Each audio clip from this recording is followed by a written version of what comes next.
The great chamber of the Galactic Council buzzed with the usual mix of languages, clicks, whistles, and electronic beeps that marked another day of governing the known galaxy.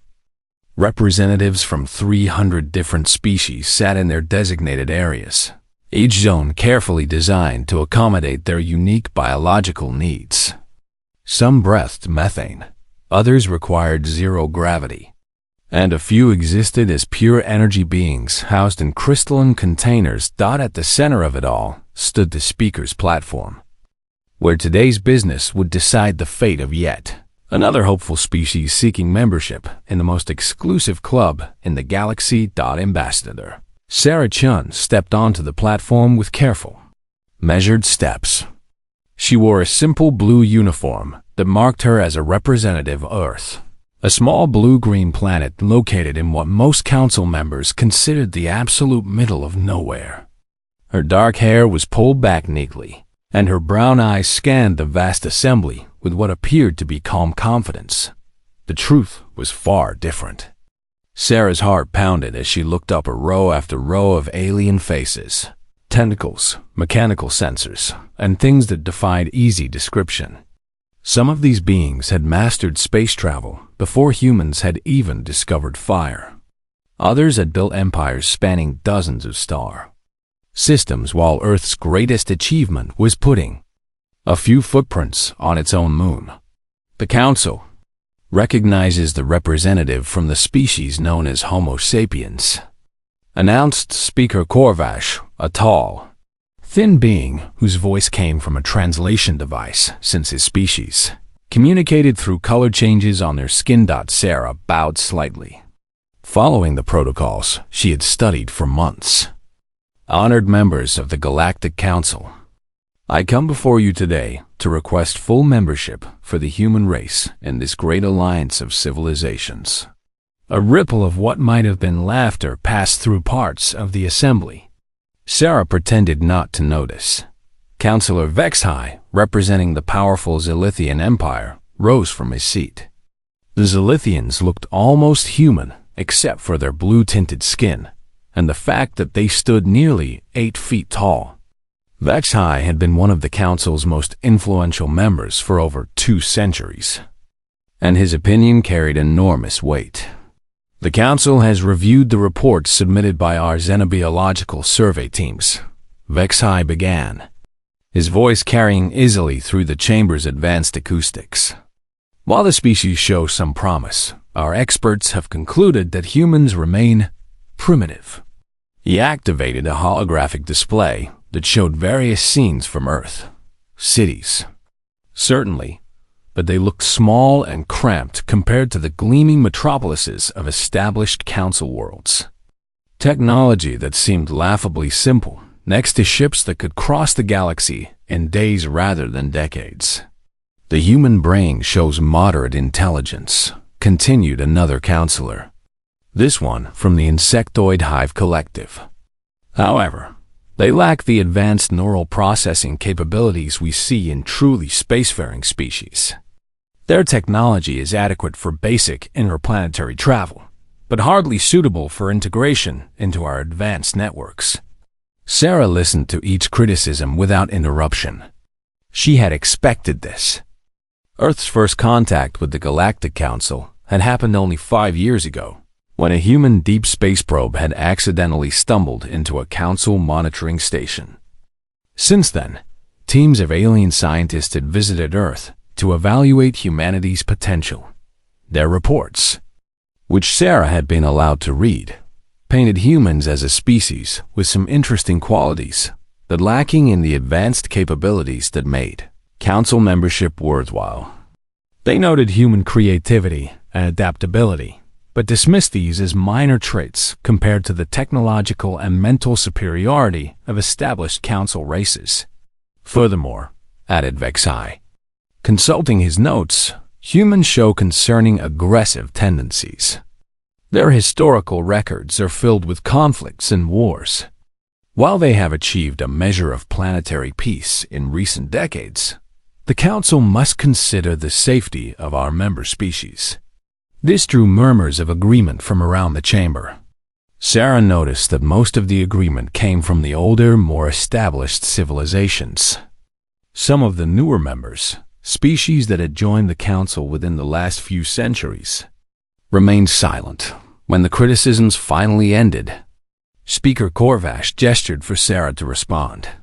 "Honored counselors," Sarah began. "Humanity does not claim to be the most advanced species in the galaxy. We know we have much to learn, but we believe we have something to offer this alliance beyond just advanced technology or superior mental processing." She paused, gathering her thoughts. "We offer our willingness to work, to learn, and to contribute however we can. We have studied your records of successful member species, and we see that the greatest contributions to Council civilization have often come not from the most advanced members, but from those who brought new perspectives and fresh approaches to old problems." Vexhi's expression suggested he found this argument unconvincing. Perspective is valuable, certainly, but the Council requires more than good intentions from its members. We require demonstrated capability and proven reliability. "Then give us that chance to prove ourselves," Sarah replied. "We ask only for the opportunity to show what humanity can contribute to this great alliance." The debate that followed lasted for hours.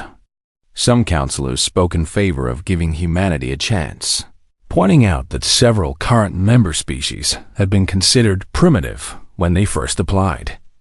Others, led by Vexhi, argued that resources were limited and should not be wasted on species unlikely to provide meaningful contributions.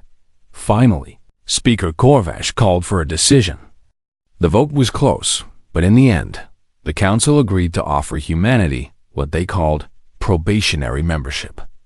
As Vexhi explained the terms, Sarah realized just how limited this offer really was. Humans would be allowed to establish small embassies on a few Council worlds, but only under strict supervision. They could engage in limited trade, but only in designated markets and only for basic goods. Most importantly, humans would have no voting rights in Council decisions and no access to advanced Council technologies or databases. These restrictions will remain in place until the species demonstrates its value to the Council, Vexhi concluded. The probationary period will last a minimum of 50 standard years, after which humanity's status will be reviewed. Sarah accepted the terms with grace, thanking the Council for their consideration. But as she left the Great Chamber, she wondered if the Council had any idea what they had just set in motion. They saw humans as primitive and limited, useful perhaps for basic labor, but hardly worthy of respect or trust. They had no idea that even as Sarah spoke, human observers stationed throughout Council space were quietly taking notes, learning everything they could about alien technology, culture, and politics. They didn't know that human scientists were already working on solutions to problems that had puzzled Council researchers for decades. Most importantly, they didn't realize that their new junior members had no intention of staying junior for very long.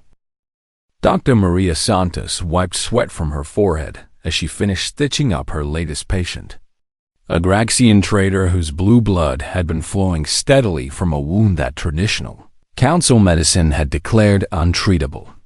The problem was that Graxian physiology was considered too unusual for standard medical protocols, and most Council doctors simply referred such cases to specialists on the Graxian homeworld. A journey that could take weeks. Maria had looked at the wound and seen something different. Where Council doctors saw an impossible tangle of alien biology, she saw patterns that reminded her of deep-sea creatures from Earth's oceans. She had applied techniques originally developed for treating decompression injuries in human divers, making small adjustments for the alien physiology. "How did you know?"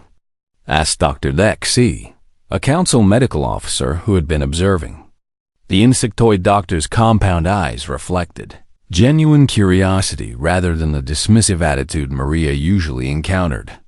Maria shrugged. "Back on Earth, I worked with marine biology before switching to medicine. Your patient's circulation system works a lot like certain deep water fish we have. Different species, same basic engineering problem. This was becoming a common occurrence across council space. Humans, restricted to the most basic positions and assignments, were quietly solving problems that had frustrated alien experts for generations. They didn't do it for recognition or advancement. Those were forbidden under their probationary status. They did it simply because they couldn't help themselves. On mining station KEF-7, human engineer Jake Morrison had revolutionized the extraction process by suggesting they approach the problem like Earth's old coal mines rather than the high-tech solutions favored by council engineers. The result was a 30% increase in efficiency and a dramatic reduction in equipment failures. The station commander, a gruff Draknari named Thors, had been so impressed that he'd written 3 separate commendations for Jake, all of which were quietly ignored by council bureaucracy. These humans think differently, Thors had confided to his second-in-command. They see angles we miss. It's like they're solving a completely different puzzle, but somehow their answer works better than ours. The same pattern emerged in dozens of locations throughout council territory. Human agricultural specialists working on struggling colony worlds introduced crop rotation techniques and soil management practices that dramatically increased yields. They called it basic farming, but to alien colonists who had been fighting failing harvests for decades, it seemed like magic. Lieutenant Commander Alex Rodriguez, stationed on the trade hub of Nexus Prime, found himself becoming an unofficial mediator for disputes between different species. His secret was simple: he listened. While alien diplomats often focused on complex legal frameworks and ancient precedents, Alex would sit down with all parties and ask basic questions like, what do you actually need? And what would make this work for everyone? His success rate was remarkable, and word spread quietly through the trading community. Soon, merchants from dozens of species were specifically requesting the human arbitrator for their disputes. Alex wasn't officially qualified for such work under council regulations, but desperate traders didn't care about paperwork. Dr. Lisa Park, working in the council's Xenolinguistics department, had been assigned basic data entry tasks were considered suitable for someone from such a linguistically limited species. What her supervisors didn't realize was that Lisa had grown up speaking 4 Earth languages and had studied the structure of 12 more. When she started recognizing patterns in supposedly untranslatable languages from remote sectors of the galaxy, she began working on the problem in her spare time. The breakthrough came when she realized that traditional council translation methods assumed all languages followed certain logical structures. But some of the Rimworld languages worked more like music than speech, with meaning carried in rhythm and tone rather than word order. Lisa developed new translation algorithms that finally allowed these isolated species to communicate effectively with the rest of the galaxy. She submitted her work through proper channels, crediting it as suggestions for improving existing systems. The response was typical. Her contribution was noted, filed, and forgotten by her supervisors. But the translation programs quietly found their way into use throughout council space, opening communication with nearly 40 previously isolated species. What the council leadership failed to notice was that these isolated species remembered who had made their inclusion possible. They began specifically requesting human personnel for their delegations and trade missions. Slowly, quietly, a network of friendship and mutual respect was growing throughout the galaxy's frontier regions. Captain Emma Thompson ran a small transport ship, ferrying supplies to remote outposts under contract with the Council Logistics Division. Her ship, the Endeavor, was old and simple by council standards, but Emma and her crew had a reputation for reliability. More importantly, They had a reputation for caring down when the supply depot on Frontier Station 77 broke down, leaving the station's mixed population of refugees and researchers without critical medical supplies. Most council contractors would have filed a report and waited for authorization to make emergency repairs. Emma's crew spent 3 days working around the clock with the station's maintenance team, jury-rigging repairs with spare parts and creative engineering. "You didn't have to do that," said Station Commander Vrel, a young Quellian who was still learning to manage such a remote posting. "Your contract only requires delivery of supplies." Emma smiled as she watched her crew helping to distribute the newly arrived medical supplies to grateful families. "Back on Earth, we have a saying, you do what needs doing. These people needed help, and we could provide it. Simple as that." Word of such actions spread through unofficial channels, the network of captains, traders, engineers, and administrators who kept the galaxy's infrastructure running. While the Council's official reports continued to describe humans as adequate but unremarkable, the people who actually worked with them began to tell a different story. Dr. Chen Wei, a human xenobiologist working on the research station at Kepler Deep, made a discovery that would have been front-page news on any Council world if it had come from an established species. She identified a previously unknown form of crystalline life that could potentially revolutionize mineral processing throughout the galaxy. Her report was filed under routine survey findings and given little attention by the Council's scientific establishment.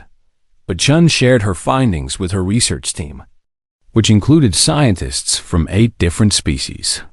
They understood the significance immediately and began their own follow-up research, crediting Chun as the primary discoverer.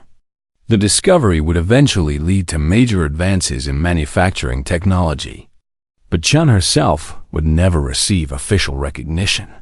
This was the pattern throughout Council space: humans making breakthroughs, solving problems, and building relationships, all while being systematically ignored or dismissed by the official hierarchy.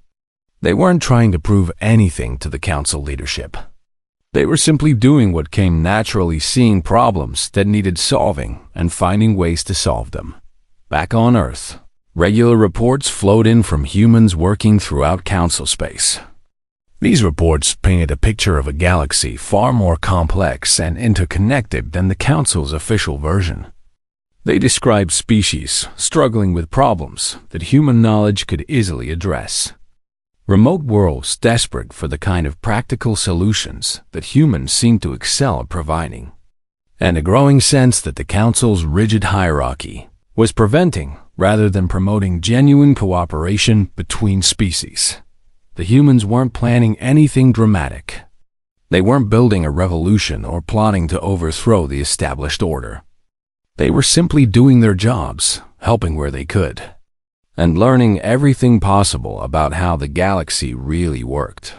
But change was coming anyway, building quietly in the background, like a storm gathering strength over distant horizons. 23 years had passed since humanity's acceptance into probationary membership, and the galaxy had grown smaller in ways the Council leadership never expected. Throughout the frontier regions, humans had become an integral part of daily life, though their contributions remained largely invisible to those who mattered most in the Council hierarchy. The first warning sign came in the form of a formal petition presented to the Council by the Rim Worlds Coalition, a group representing 47 smaller species from the galaxy's outer territories.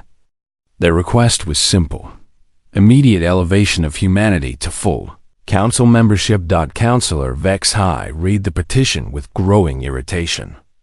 The Coalition requests that the human species be granted full voting rights, unrestricted trade privileges, and access to advanced Council technologies, he announced to his fellow Council members during their weekly leadership meeting.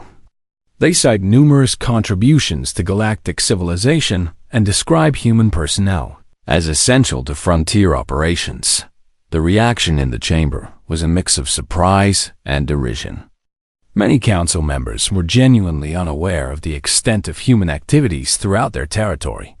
The official reports they received continued to describe humans as competent but unremarkable workers, suitable for basic tasks but lacking the advanced capabilities necessary for important positions. Essential? Laughed Councillor Jexra of the Technocratic Union. These are the same beings who needed our help to develop faster-than-light communication. How can such a primitive species be essential to anything? But some of the newer council members, species that had achieved membership within the last century, remained silent. They had heard different stories through informal channels, stories of human doctors, saving lives that council medicine had given up on. Human engineers solving problems that had stumped alien experts, and human diplomats, bringing peace to conflicts that had seemed impossible to resolve. The petition was debated for 3 days before being decisively rejected. The vote wasn't even close. 273 against, only 41 in favor, with the remainder abstaining. Vexai personally delivered the Council's response to the Rim Worlds Coalition. "The Council appreciates your input regarding the human species," he announced during a public session. "However, after careful consideration, we have determined that humanity requires additional time to develop the capabilities necessary for full membership.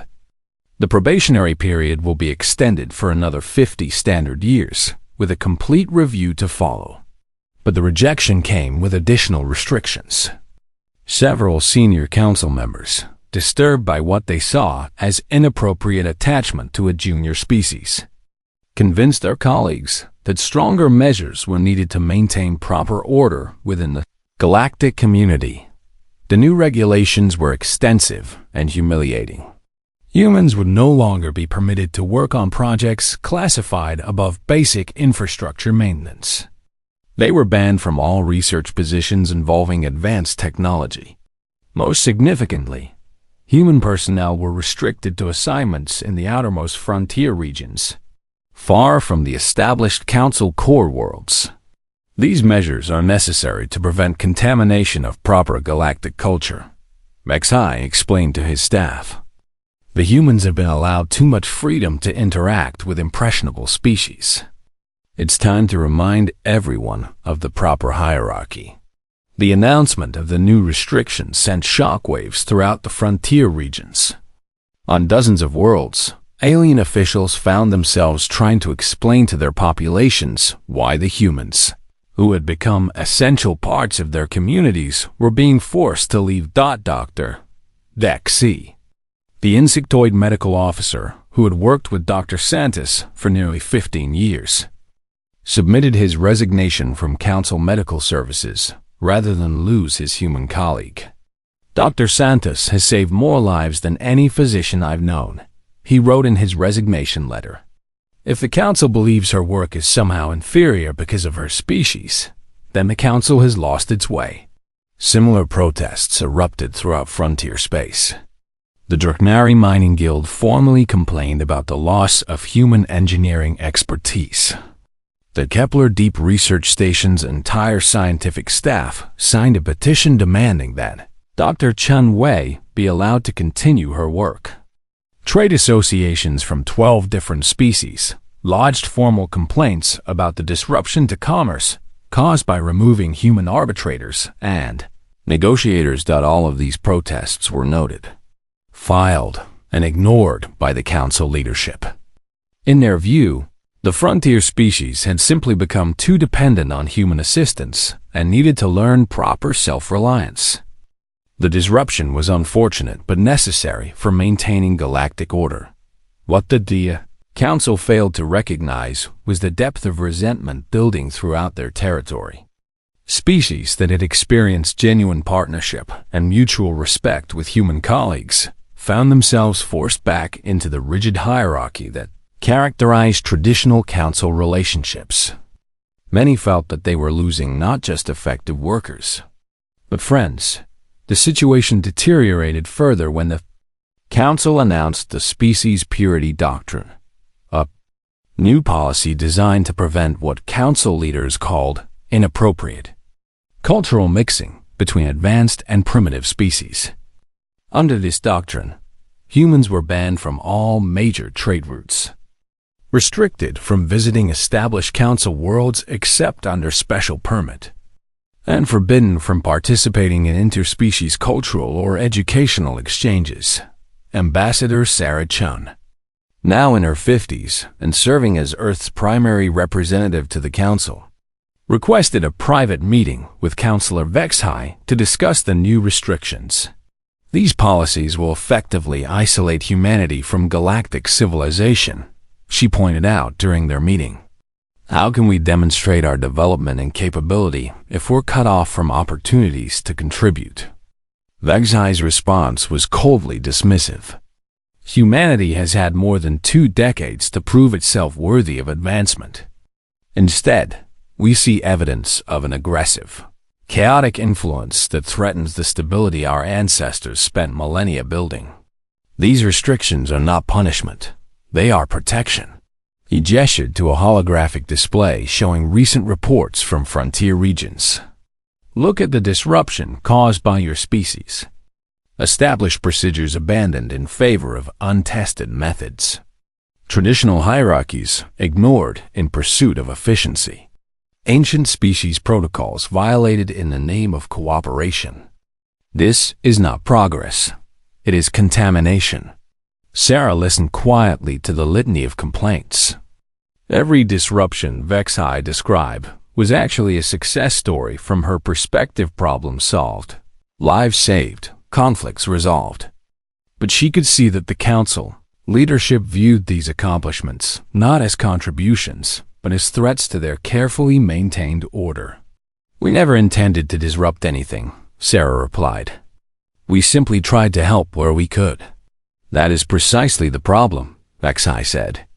Your species lacks the wisdom to understand the consequences of your actions. You see immediate problems and apply immediate solutions, without considering the broader implications for galactic stability. This is why primitive species require guidance from their betters. The meeting ended with no resolution. Sarah returned to Earth carrying news that would force humanity to make a decision that would change the galaxy forever. In the months that followed, human personnel throughout Council space found themselves facing increasing harassment and restriction. Their movements were monitored, their communications screened, and their work subjected to constant supervision.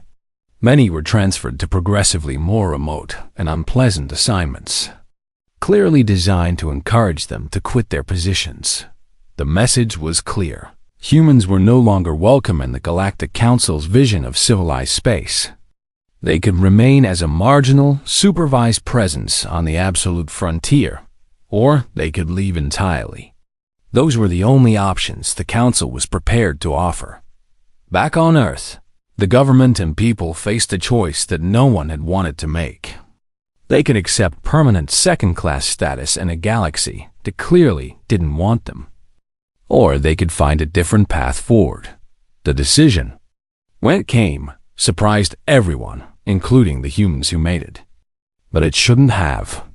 After all, humanity had never been particularly good at accepting other people's limitations on what they could accomplish.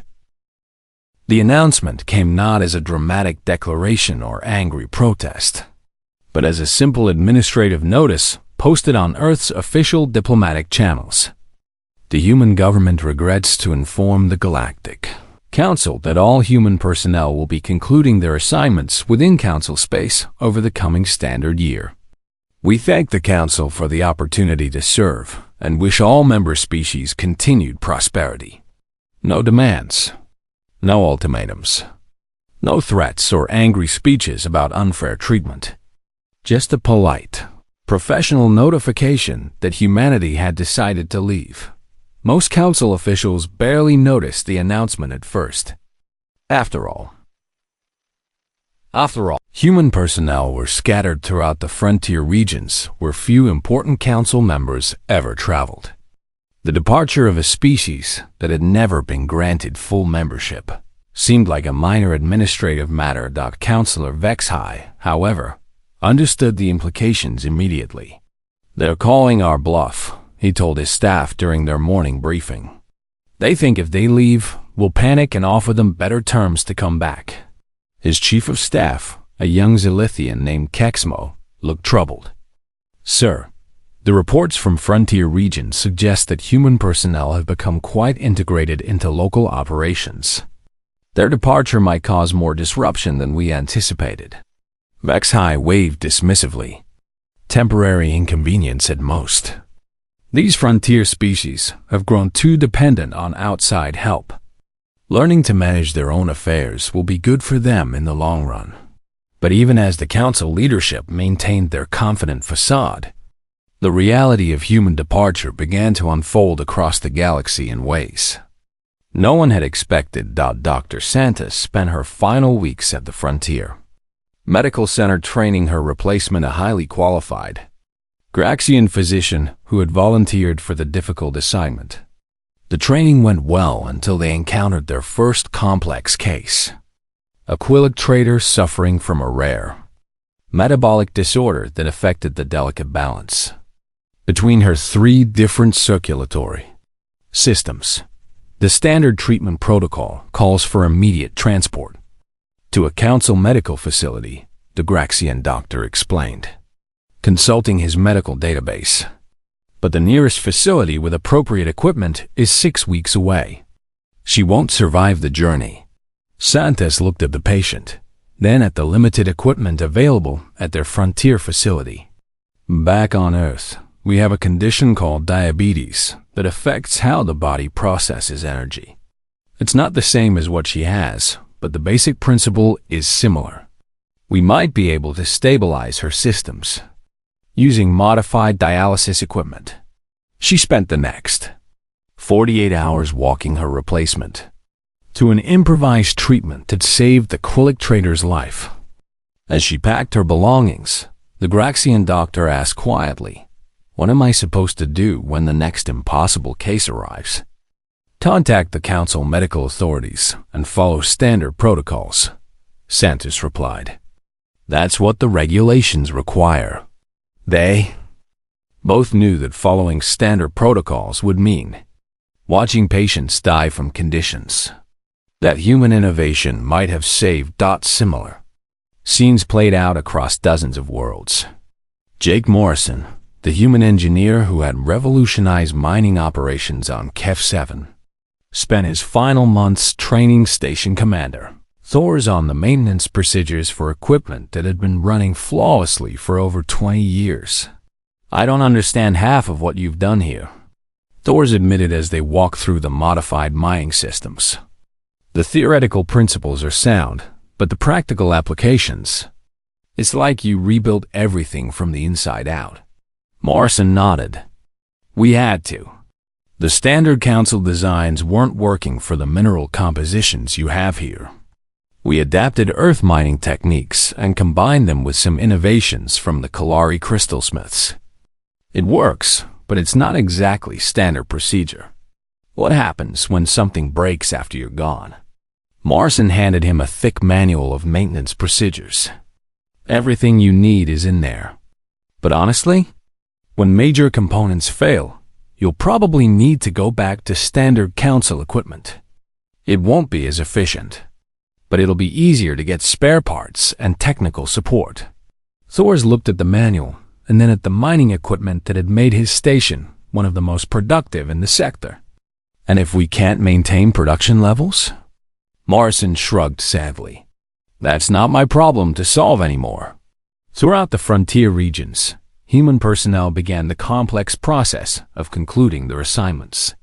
They finished ongoing projects where possible, trained replacements were available, and carefully documented their work for whoever would take over their responsibilities. But the most remarkable aspect of the human departure was what happened next. As word spread that humans were leaving council space entirely, representatives from dozens of frontier species began arriving on Earth with an unexpected request. Could they come too? The first delegation consisted of 3 Quillic families who had worked closely with human agricultural specialists on the troubled colony world of New Kepler. They had seen their harvests improve dramatically under human guidance and had no desire to return to the failing agricultural methods that council experts continued to recommend. "We know you're not staying in council space," explained their spokesman, an elderly Quillic named Vashik. "We would like to know if there's room for friends to travel with you to wherever you're going." Ambassador Chun was initially at a loss for words. The human exodus had been planned as just that, an exodus.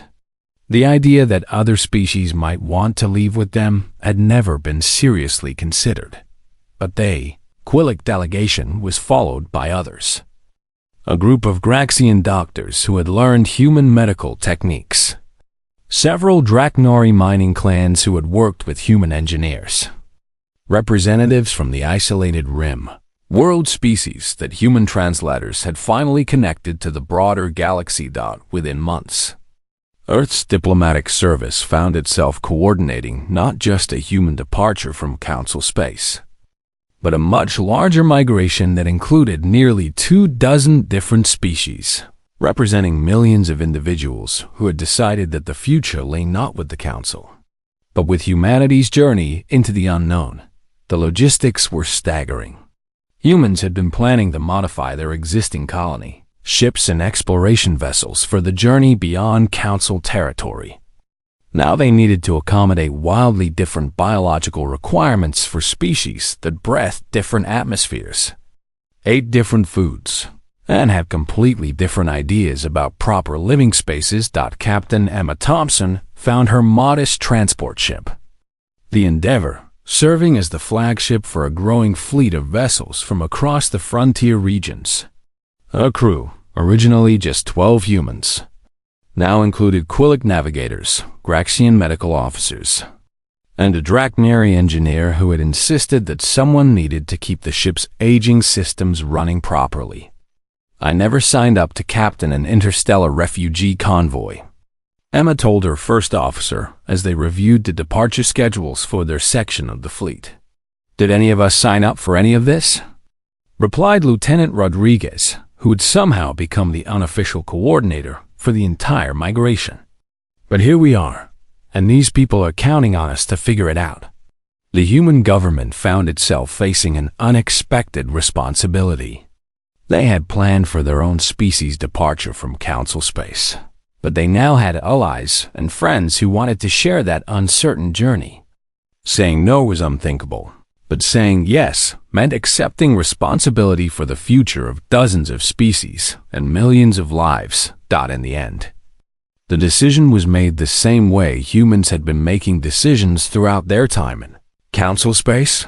They saw people who needed help, and they found a way to help them. The final months of preparation were a whirlwind of activity. Human colony ships were modified to accommodate alien physiology. New agricultural systems were designed to feed 12 different species. Translation networks were installed to allow the growing fleet to communicate effectively. Most remarkably, the departing species began sharing their own knowledge and capabilities with their human partners. Quillic navigational expertise proved invaluable for plotting courses through uncharted regions. Graxian biotechnology helped solve life support challenges for the diverse fleet. Draknari engineering enhanced ship designs far beyond what humans could have achieved alone. The last human ship left council space on a Tuesday, part of a convoy that included vessels from 26 different species. Their destination was unknown regions of the galaxy beyond council exploration, where they would need to build a new kind of civilization from scratch. Ambassador Chun sent one final message to the Galactic Council as Earth's diplomatic mission officially closed. "Thank you for the opportunity to learn and grow among the stars. We wish the Council and all its member species peace, prosperity, and wisdom in the years to come." The message was polite, professional, and completely without bitterness or recrimination. It was, in other words, perfectly human. Council officials filed the message and marked humanity's case as closed. Their former probationary members had chosen to leave rather than accept proper guidance and supervision. The frontier regions would adapt to their absence, and galactic civilization would continue as it had for millennia. They had no idea that they had just made the greatest mistake in the galaxy's recorded history. The first sign of trouble came 6 months after the human departure, though few council officials recognized it as such at the time. Medical Center Tau 9, a major frontier hospital that served 36 different species, reported a 20% increase in patient mortality rates. Temporary adjustment period was how Councillor Vex High's office classified the report. Frontier medical facilities are adapting to new staffing arrangements.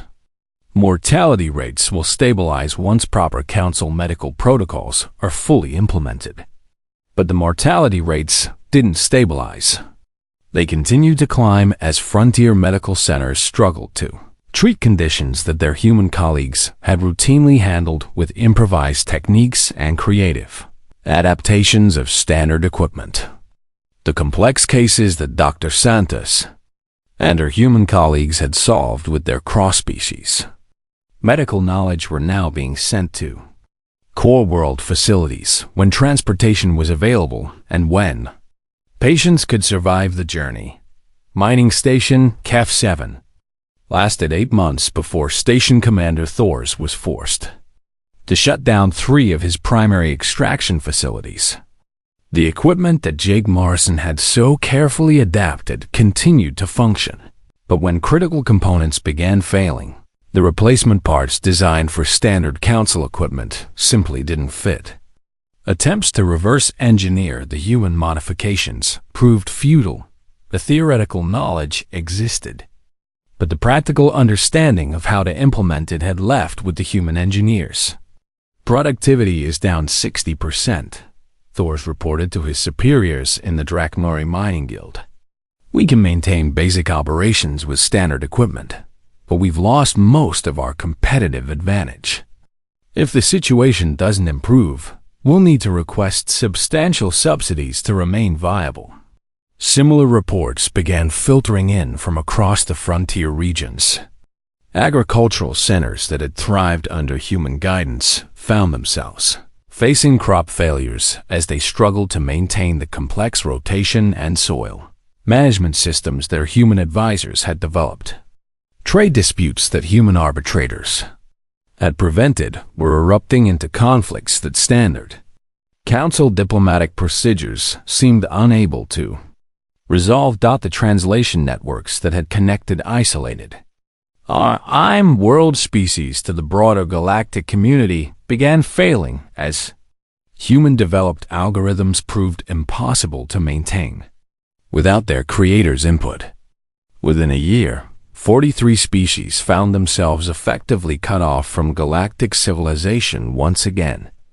Their newly established trade relationships and cultural connections severed by the collapse of communication systems. But the most serious crisis was one that the council leadership had never anticipated. Throughout the frontier regions, entire planetary populations were making a decision that stunned galactic observers. They were leaving council space entirely. The first to go was New Kepler, the agricultural world where Quillic families had worked closely with human specialists. As crop yields plummeted and the planet faced potential famine, the colonial government announced that they were abandoning their world and seeking to join the human convoy that had departed the previous year. We cannot maintain our population with current agricultural output, explained colonial administrator Vexina in her final report to the council. Human agricultural techniques allowed us to support 3 million inhabitants. Standard council methods can barely sustain 500,000. We refuse to watch our people starve for the sake of bureaucratic purity. The New Kepler evacuation was followed by similar announcements from 17 other worlds within the first 2 years of the human departure. Some were facing agricultural collapse, others were struggling with technical failures, and still others were dealing with conflicts that had erupted after the loss of human mediation services. But perhaps most disturbing to Council leadership was that many departing populations weren't facing immediate crises at all. They were simply choosing to leave. "We have seen what cooperation looks like," declared the representative of the Graxian medical colony of Healing Falls. "We have worked alongside beings who viewed us as equals and partners rather than subordinates to be managed. We choose to seek that future rather than remain in a system that treats mutual respect as a dangerous innovation." Within 5 years of the human departure, the Council's territory had shrunk by nearly 30%. Dozens of member species had withdrawn from Council space, seeking out the human confederation that reports suggested was thriving in the unexplored regions beyond the galactic rim. These reports, when they reached Council space at all, painted a picture that contradicted everything the Council leadership believed about proper galactic civilization. The human confederation apparently operated without rigid hierarchies, with decisions made through consensus among member species rather than by established authority. Technology was shared freely rather than restricted by species status. Most remarkably, the Confederation seemed to be growing rapidly as new species requested membership based on principles of cooperation and mutual benefit. Counselor Vexai found such reports difficult to believe. A civilization based on cooperation between species of vastly different capabilities cannot be stable. He insisted during emergency council sessions called to address the ongoing exodus. These departing populations will learn the hard truth about the necessity of proper hierarchy. When their naive experiment fails, they'll return to council space with a proper appreciation for established order. But the populations weren't returning. Instead, the flow of refugees from council space to the human confederation continued to grow. Worse, the species that remained in council territory were becoming increasingly restless and demanding. The Drachnari Mayan Guild formally requested significant changes to council trade policies, arguing that the loss of human engineering expertise had crippled their industry. The Rimworld species that had lost their human-developed translation networks petitioned for resources to rebuild their communication capabilities. Medical centers throughout the frontier demanded access to the treatment protocols that human doctors had developed for cross-species medicine. All of these requests were denied. The council leadership maintained that accepting such demands would legitimize the contamination of proper galactic culture that humans had represented. Instead, they insisted that frontier populations needed to adapt to traditional council methods and learn proper self-reliance. The response was predictable. More species announced their departure from council space. By the 7th year after the human exodus, Councilor Veshai found himself governing an increasingly empty empire. The core worlds remained stable and prosperous, but the vibrant frontier regions that had provided much of the Council's growth and innovation were either abandoned or in decline. Trade revenues had fallen dramatically as key commercial routes collapsed without their human operators and mediators.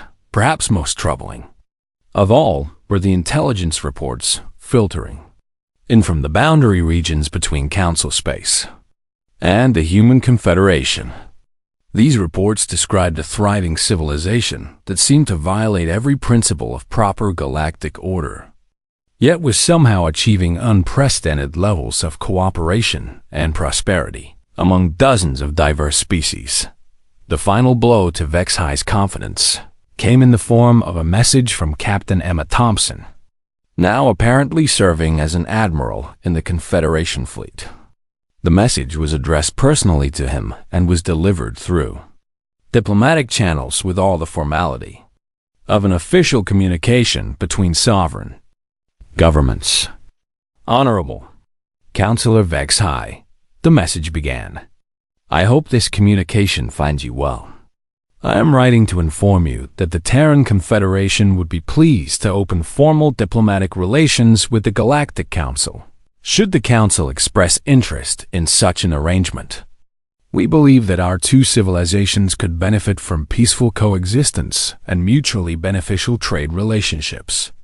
We have enclosed technical specifications for improved mining equipment that might be of interest to the Draknari Mining Guild, along with updated translation algorithms that could help restore communication with Rimworld populations. These are offered freely as a gesture of goodwill between neighbors. We hope the Council will consider this offer in the spirit of cooperation and mutual respect in which it is made. Respectfully, Admiral Emma Thompson, Terran Confederation Diplomatic Corps. Vex High stared at the message for a long time before setting it aside. The humans, the primitive species he had dismissed as barely capable of interplanetary travel, were now offering technological assistance to the civilization that had considered itself their superior. The former probationary members were extending diplomatic recognition to the Council that had never granted them full membership. The irony was bitter enough. But what truly disturbed Vex High was the tone of the message. There was no hint of triumphalism or revenge, no suggestion that the humans viewed their success as vindication against the Council's treatment. The offer was genuine, respectful, and completely without malice. It was, in other words, exactly the sort of communication that the humans had always sent: polite, professional, and focused on practical cooperation rather than politics or pride. Looking around the increasingly empty council chambers, Vex High finally understood what the human departure had really cost them.